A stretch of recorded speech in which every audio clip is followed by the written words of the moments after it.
E olha, após 2 dias de paralisação parcial do transporte público em Manaus, o Sindicato dos Rodoviários e as empresas de transporte chegam a um acordo.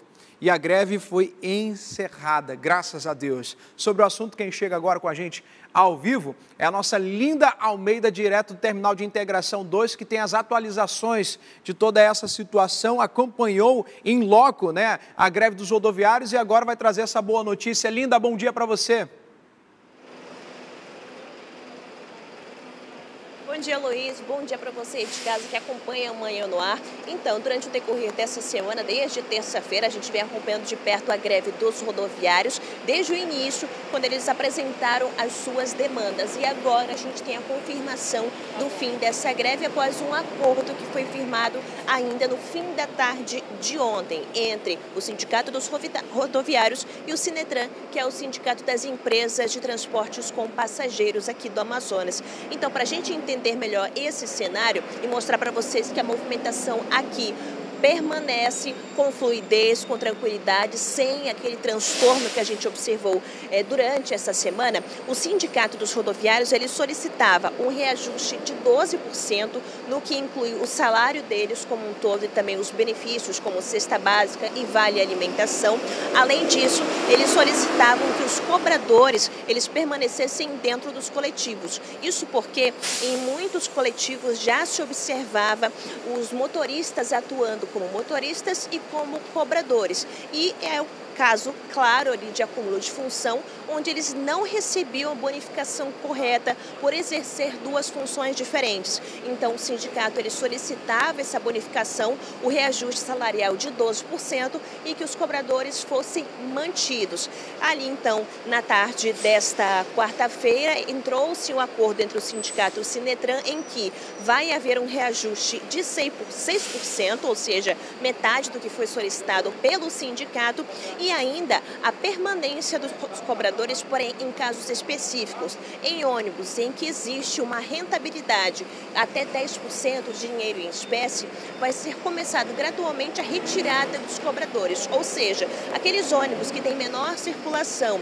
onde a presença do cobrador não é tão exigida, esse processo de retirada vai ser iniciado. Agora, naqueles ônibus que têm uma rentabilidade acima de 11% do dinheiro em espécie, a presença do cobrador será mantida. Além disso, a gente teve esse reajuste de 6%, ou seja, metade do que foi solicitado, atendendo parcialmente as demandas do sindicato. O sindicato informou que não é o ideal, né, o que eles solicitavam de fato, mas ainda assim é um acordo que fica bom para todas as partes, pelo menos no presente momento.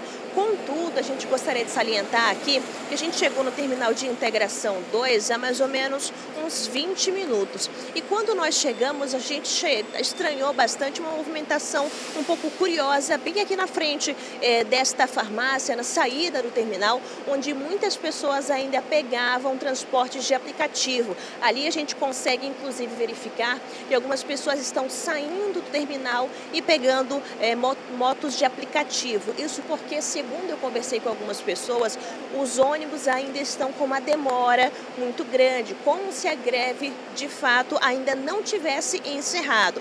Então, por conta disso, a gente vai pedir um posicionamento do sindicato para saber se realmente a greve finalizou, se todos os rodoviários estão cientes de que essa greve finalizou, para não continuar impactando realmente o trabalhador, que é o mais afetado assim por essa paralisação.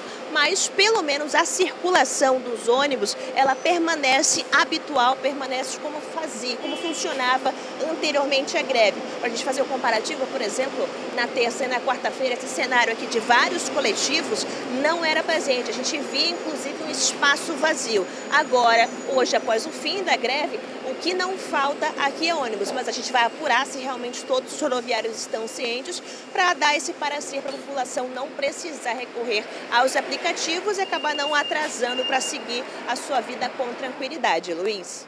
Muito obrigado, Linda Almeida, pelas informações. A Linda, que teve o feeling jornalístico, né, percebeu essa movimentação ao lado do terminal de integração 12, que fica no bairro Cachoeirinha, zona sul aqui da capital, viu muitos usuários do transporte público deixando o terminal de integração e indo ali buscar o transporte por aplicativo. Existe essa possibilidade, então, de muitos ônibus ainda estarem com essa demora para passar ali no terminal e, por isso, o trabalhador que não pode se atrasar, né, que senão é descontado do salário, né, ou até pode perder o emprego, precisa recorrer a esse tipo de transporte para não deixar de ir ao serviço. Obrigado, Linda. Obrigado às imagens também. Acredito que seja o Antônio Domingos que esteja com ela. Obrigado pelas imagens, tá bom, Antônio Domingos, trazendo o registro aí para você, ó. Alguns condutores, motociclistas ali que trabalham por aplicativo já na espera de passageiros. Então vem cá comigo que eu vou te trazer essa atualização agora. O que acontece?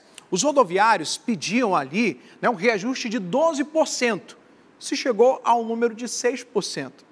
Ao número de 6%, mais ali as condições de aumento na cesta básica e entre outras situações que eles precisam no dia a dia, né? Importante passo, né? Era 12, passou para 6%, né? Metade ali daquilo que eles pediam, mais um outro acordo a respeito dessa cesta básica. A outra situação era a questão dos cobradores, dessa função começar a deixar de existir no transporte público aqui da capital amazonense. Veja só, nós não somos contra a participação ali realmente do cobrador ser deixada de lado, não é isso. Tudo que a gente questionou é o seguinte: o que vai acontecer com esses trabalhadores assim que essa função deixar de ser utilizada no transporte público? De que forma eles serão deslocados para outra função? Vão para o administrativo? Vai haver um negócio para, de fato, rescindir um contrato com esses trabalhadores? Porque, gente, a categoria dos rodoviários compete a muita gente na função do cobrador. Então, seria uma defasagem gigantesca nessa categoria. Então, tem que ter todo um planejamento para que essas pessoas não fiquem sem emprego. Sem emprego. E a gente viu aí na fala da Linda que aquelas linhas, né, que não tem tanta movimentação financeira, né, com pagamento ali em dinheiro, essas linhas elas vão começar a rodar sem a função do cobrador. Mas aquilo que a gente até abre um parêntese para as autoridades é que as linhas que fazem um trajeto mais longo, principalmente nas vias principais da capital amazonense, que traz aí realmente uma quantidade de usuários bem maior do que as que estão dentro de um conjunto, dentro de um bairro, essas linhas elas não têm como, neste momento, deixar de ter o cobrador. Essa função é muito mais que importante, até para que não haja ali um deslocamento, né, tão lento no trajeto de um ponto ao outro. Tá aí, então, a greve, portanto, acabou. Mas esse registro é importante fazer da Linda Almeida. Obrigado, Antônio Domingos. Obrigado, Linda Almeida, pelos detalhes e pelas informações e atualizações nesse caso. Quer ficar por dentro de todas as informações e da programação da Crítica? Faz o seguinte, se inscreve no nosso canal e ativa as notificações para não perder nada. Até o próximo. Tchau!